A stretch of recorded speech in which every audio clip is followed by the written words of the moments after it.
हम लोग के मन के पहले विभाग को समझिए। हम लोग का एक मन जो होता है, माने मन का जो सबसे उथला तल है, जो सबसे स्थूल तल है, वह इन इंद्रियों में बदल जाता है। यानी इन इंद्रियों की जो संवेदनाएं हैं उसको वो रिसीव करता है, महसूस करता है। सबसे उथला जो होता है आँख से, नाक से, कान से, त्वचा से, जीभ से जो भी संवेदनाएं जाती हैं उसको रिसीव करता है। ये सबसे मन का सबसे ऊपरी तल होता है, स्थूल तल होता है। उससे जो सूक्ष्म तल होता है वह जो है उसका विश्लेषण करता है और विश्लेषण करके उसको कैटेगराइज करता है, वर्गीकृत करता है। कौन उसके काम का है, कौन उसके काम का नहीं है, कौन बेकार है, कौन जो है मतलब बीच में है। हाँ, तो इस तरह से वो वर्गीकृत करता है अपने उपयोगिता के हिसाब से, चाहे वो उसकी सुरक्षा के हिसाब से हो और उसको किसी लाभ हानि के हिसाब से हो। हाँ, भय, मोह, क्रोध जो भी संवेदनाएं होती हैं तो उसको वो कैटेगराइज करता है। पहचान को भी कैटेगराइज करता है कि ये कौन सी चीज़ें हैं जो मुझे पहचाननी चाहिए, जो नहीं पहचाननी चाहिए, इस तरह से। और उससे जो सूक्ष्म होता है वो फिर उनका वर्गीकरण करता है। वर्गीकरण जो किया हुआ है उसका भी वर्गीकरण करता है और उसका और सूक्ष्म विश्लेषण करता है और उसके हिसाब से वो उसमें काल भेद करता है कि कितना जो है समय तक इसको रखना है और कितना आगे ये काम आ सकता है।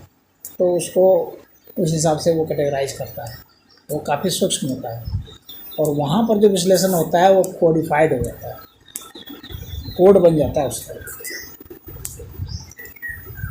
यानी जिस भाषा में वो समझा रहता है, जिस संवेदना को समझा रहता है, जैसे किसी ने छुआ है, स्पर्श किया है, तो जिस तरंग से गया, जिस भाषा में यहाँ से स्पर्श गया, जिससे उसने फील किया किसी चीज़ को और कोई सामने वाला उसकी पहचान आँख से भी किया, तो उसका तालमेल बैठाया कि ये चीज़ है तो इसका ऐसा स्पर्श। तो ये एक चित्र का स्पर्श के साथ संबंध बनाया। उसी तरह से कोई चीज़ जो है गंध है या ध्वनि है, उसका उन दोनों का एक साथ जो स्पर्श है तो उसके हिसाब से फिर वो कोडिफाई करते जाता है। तो वह जो कोडिफाई करते चला गया और सूक्ष्म रूप से उसको संवेदना बनाते गया, तो वहाँ पर कोडिफाई इसलिए करता है क्योंकि बहुत सारी चीज़ें हैं जो अलग अलग हैं। जैसे कि दृश्य अलग है, गंध अलग है, ये अलग है। वहाँ पर जा कर के वो सब सिर्फ तरंगों के रूप में कोडिफाई होगा, एक में होगा। यानी ये अलग अलग फिर नहीं रह जाएंगे उस तरह से, जिस तरह से हम लोग अभी इन इंद्रियों से महसूस करते हैं। वहाँ जाके उनमें जो है काफ़ी नज़दीकियाँ आ जाती है। एक तो नहीं होता है लेकिन नज़दीकियाँ बहुत ज़्यादा हो जाती हैं, इतनी ज़्यादा दूरियाँ नहीं रह जाती हैं। और वो विश्लेषण करता है तो काफ़ी सूक्ष्म स्तर पर चला जाता है। इसके बाद और भी सूक्ष्म उसका विश्लेषण होगा बहुत, लेकिन उसका विश्लेषण जो है सामान्य आदमी उसको रीड नहीं कर सकता, महसूस नहीं कर सकता। सामान्य तल पर तो आप जो इंद्रियों की भी जो संवेदना गई है ना, उसको भी नहीं रीड कर सकते। इतना आसान नहीं होता उसको कि हम किसी दृश्य को देखें और आंख बंद करें फिर हमको वही दृश्य दिख जाए, इतना आसान नहीं होता। तो देख सकते हैं लेकिन तो बहुत ही ज़्यादा साधना की ज़रूरत होती है। किसी गंध को सूंघे और आंख बंद किया फिर हमें वही गंध महसूस होने लगे जो गंध बीत चुकी है, उतना आसान नहीं होता है। जो स्वाद लिए वही स्वाद हम फिर महसूस कर लें सिर्फ याद करके, इतना आसान नहीं होता है। कर सकते हैं लेकिन काफ़ी मतलब साधना बहुत अच्छी चाहिए। तो फिर उनका जो कोड बनता है वो और गहरे तल पर होता है, तो उसको जो है समझ जाना, उसको फिर से वापस ले आना इस तल पर कि हमको वो दिखने लगे, वह और भी कठिन होता है क्योंकि वह कोड के रूप में हो चुका है।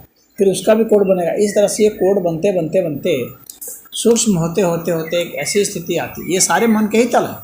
आपने मन का पूछा है ना, इसलिए मैं बता रहा हूँ, ये सब मन के ही तल है।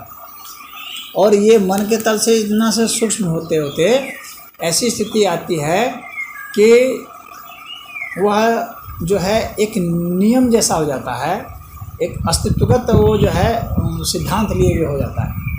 इस तरह का। तो जो मनोमय कोश है ना, वह जो है विज्ञानमय कोश हो जाता है।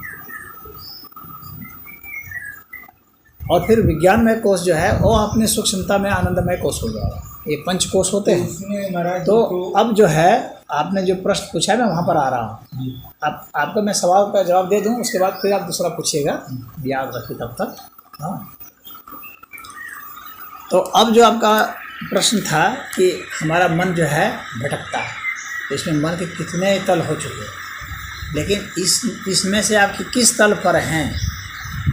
तो जो पहला तल वाला है, सबसे उथला तल है, इसके बारे में कहा जाए भटकता है, तो वह इसलिए भटकता है, पहले यह भी देखना पड़ेगा।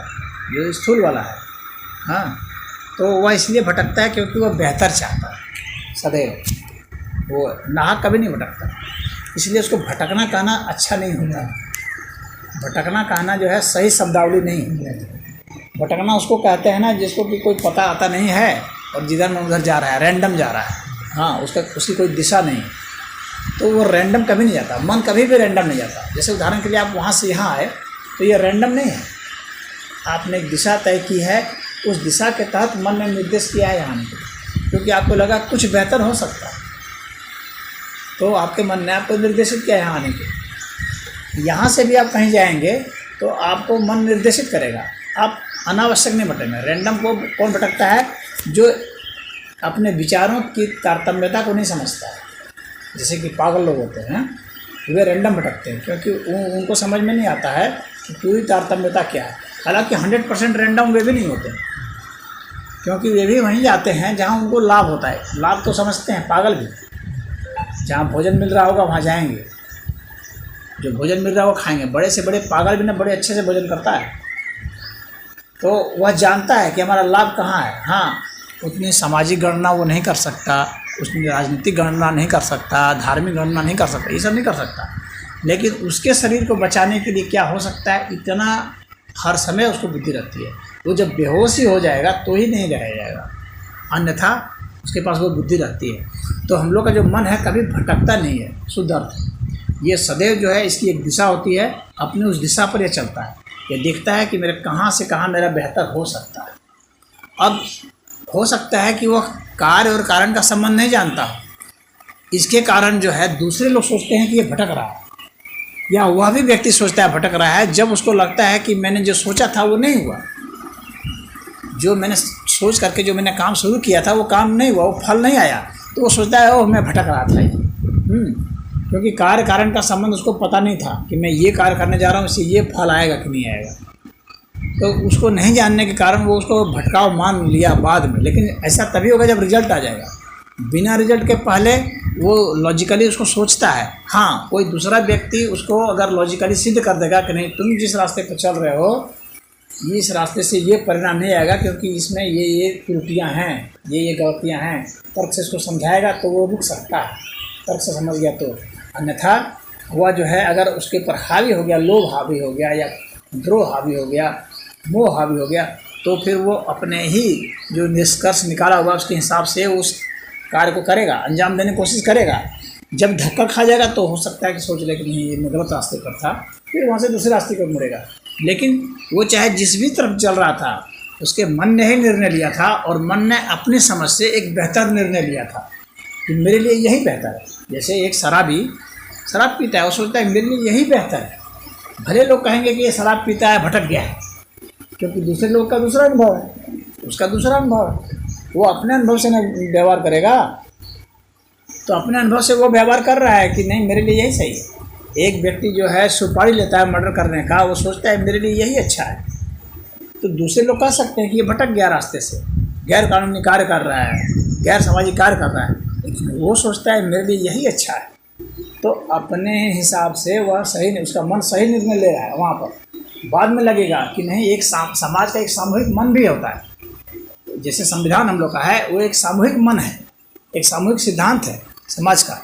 तो जब उसको लगेगा कि मेरा व्यक्तिगत मन ये जो समाज का सामूहिक मन है इससे टकरा रहा है, और टकरा करके मैं इतने सामूहिक मन को परास्त नहीं कर सकता, और इससे मैं दंडित होऊंगा, तब वो लगेगा कि मैं भटक रहा हूँ। अन्यथा वो नहीं सोचेगा मैं भटक रहा हूँ, अगर उसमें भी वो सोचता है कि नहीं मैं सफल हो जाऊंगा, इसमें कुछ तिकड़म लगा के सफल हो जाऊंगा, हो सकता है वो रास्ता न छोड़े और अपने को भटका हुआ माने भी नहीं। ऐसे बहुत सारे डॉन बदमाश हुए हैं जो लगातार समाज की मानसिकता से टकराए हैं और उसमें भी एक रास्ता बना करके एक जगह भी बना लिए हैं और उसके बाद जीवन भर उसमें रहे। डॉन बनने के बाद वे अपना डॉनगिरी नहीं छोड़े, क्योंकि उनको लगा कि मेरा यही रास्ता सही है और मैं इसी में सफल हूँ, मेरी इसी में पहचान है, मेरी इसी से आय है और इसी से मेरा पद है, मेरे पास सब कुछ जो है शक्ति इसी से है। तो उसको लगेगा कि मेरे लिए यही रास्ता है, मैं भटका हुआ नहीं हूँ। अन्य लोग कहेंगे भटक गया है। तो एक जो सामाजिक मन जो होता है उससे हमारा व्यक्तिगत मन टकराता है और इस समाज से उठ करके एक बड़ा और मन होता है जो पूरे अस्तित्व का मन होता है और अन्य भी प्राणी उसमें सब शामिल है। तो हम अपने मन के किस मन की बात कर रहे हैं? हम अपने इस छोटे से मन की बात कर रहे हैं या उस सामाजिक मन की बात कर रहे हैं या उस बृहत्तर और बृहत्तर जो मन है, पूरे अस्तित्व का जो मन है उसकी बात कर रहे हैं या उससे भी और ऊपर जो है विज्ञानमय और आनंदमय कोश है उनकी बात कर रहे हैं। तो हम लोग का जो मन है ये भटक सकता है। हम लोग अच्छा काम करने से, एक व्यक्ति एक अच्छा गृहस्थ है, वो सब कुछ कर रहा है, ढंग से ईमानदारी से कर रहा है, सब कुछ कर रहा है, लेकिन फिर भी साधु संत क्या कहते हैं? भटका हुआ है, क्योंकि वो अपने रेफरेंस से देख रहा है। वो कहेगा ये भटका हुआ है क्योंकि ये अपना वही गृहस्थी के जंजाल में फंसा हुआ है। वो उस हायर मन से कर रहा है, जो बेहतर मन है ना पूरे अस्तित्व का, उस मन से तुलना करके बता रहा है वो। तो हम अलग अलग स्तर के जो मन हैं उसकी तुलना कर करके फिर हम देख सकते हैं कि कौन कहाँ भटका हुआ है। तो हमारा जो साधारण छोटा सा मन है, यह मन जो है टकरा टकरा करके सीखता है, धक्का खा कर सीखता है, या जिसको आप कह सकते हैं भटक भटक के सीखता है कि मुझे इधर चलना है, क्योंकि वो बड़े मन से सीखता है। वो अपने मन को बड़े मन में लगाता है, तो वहाँ से पाता है कि नहीं ऐसी ऐसी दिशा है, यहाँ चलेंगे तो ये सुख मिलेगा, यहाँ चलेंगे तो ये शांति मिलेगी, यहाँ चलेंगे तो ये आनंद मिलेगा। हाँ, तो वो उस मन से सीखता है, तब कहता है कि मैं सही रास्ते पर हूँ, भटका हुआ नहीं। अन्यथा वो अपने को भटका हुआ मानता है। परंतु मेरी समझ है कि कोई भी मन जो है अपने स्तर पर जितना है वो बेहतर की ओर ही चलना चाहता है और चलता है। वहाँ से जब धक्का खाएगा खुद सीखेगा वो, और सीख करके फिर वो आएगा। और यहाँ कई जन्म लग जाते हैं सीखने में, पहले के संस्कार हैं, पहले का भी उसका मन है ना, लेकिन कुछ मन लेकर के भी तो आया है। और ऐसा नहीं होता है कि आपका मन सिर्फ आपके मन के हिसाब से व्यवहार करेगा, ऐसा नहीं होता है। क्योंकि देखिए, मान लीजिए आपने कोई निर्णय लिया, लेकिन पूरे परिवार ने कोई दूसरा निर्णय ले लिया, तो आपका मन बदलना पड़ेगा ना। क्यों? क्योंकि परिवार का भी एक मन है, समझ रहे हैं? एक तो आपका मन है, एक पूरे परिवार का मन है। एक मान लीजिए कि आपका और आपकी पत्नी का मन है, ये दो मन जो हैं एक हैं, इनका जो निर्णय होगा तो उस पर चलेंगे। फिर पूरा परिवार का मन होगा, हो सकता है इन दोनों का मन जो है पूरे परिवार के मन से टकराए, हाँ, तो वह मन होगा। फिर पूरे गांव का मन होगा, समाज का मन होगा, आपकी बिरादरी का मन होगा, आपके धर्म का जो है जिस मत को मानते हैं उसका मन होगा, पूरे देश का मन होगा, पूरे विश्व का, सबका मन है। तो एक एक मन की कैटेगरी है, और आपका ये मन जो है ना वो सभी मन से जुड़ सकता है, इस पूरे अस्तित्व के मन से जुड़ सकता है। तो मन के बहुत बड़े बड़े आयाम हैं। तो कहाँ से जुड़ रहा है, किससे टकरा रहा है, किसके साथ मिलकर चल रहा है, उसके ऊपर ही सारा खेल है। लेकिन भटक तो वो कभी नहीं रहा है। हाँ, एक के रेफरेंस में जरूर भटक रहा है, जैसे उससे हायर रेफरेंस जो है, जो ऊंचाई पर पहुंचा हुआ जो रेफरेंस है, उसके निगाह से भटक रहा है। जैसे एक शरीफ आदमी के निगाह से एक बदमाश आदमी भटका हुआ है, लेकिन एक शरीफ आदमी एक संत के निगाह से भटका हुआ है। एक संत जो है ना वो एक सिद्ध की निगाह से भटका हुआ है, समझ रहे हैं? संतों में भी कैटेगरी होती है ना, सारे संत एक कैटेगरी के होते नहीं। हाँ, तो फिर उसके निगाह से वो भटका हुआ है। तो और अंत में क्या है, जो परब्रह्म परमेश्वर हैं उनका जो मन है उनके निगाह से ये सब भी भटके हुए हैं। तो लेकिन वास्तव में कोई भटका हुआ नहीं है, सब अपने अपने चैनल पर है, चल रहा है, सीख रहा है, बढ़ रहा है, आगे विकास कर रहा है। विकास की भाषा में बात करें तो विकास कर रहा है मन। तो अगर मन कहीं इधर से जा रहा है तो आपको बेहतर मन से प्रेरणा लेनी चाहिए कि हमारा मन और कैसे विकसित हो जाए और हम बेहतर कैसे हो जाएं। बेहतर के लिए तो प्रयास कर ही रहा है मन। तो अब मैंने आपके प्रश्न का उत्तर दे दिया है। अब दूसरा प्रश्न जो है नहीं, हमें मिल गया उस प्रश्न का भी उत्तर। अच्छा, ठीक है, अच्छी बात है। आपकी भाषाओं में तो उस प्रश्न का भी उत्तर छुपा हुआ है।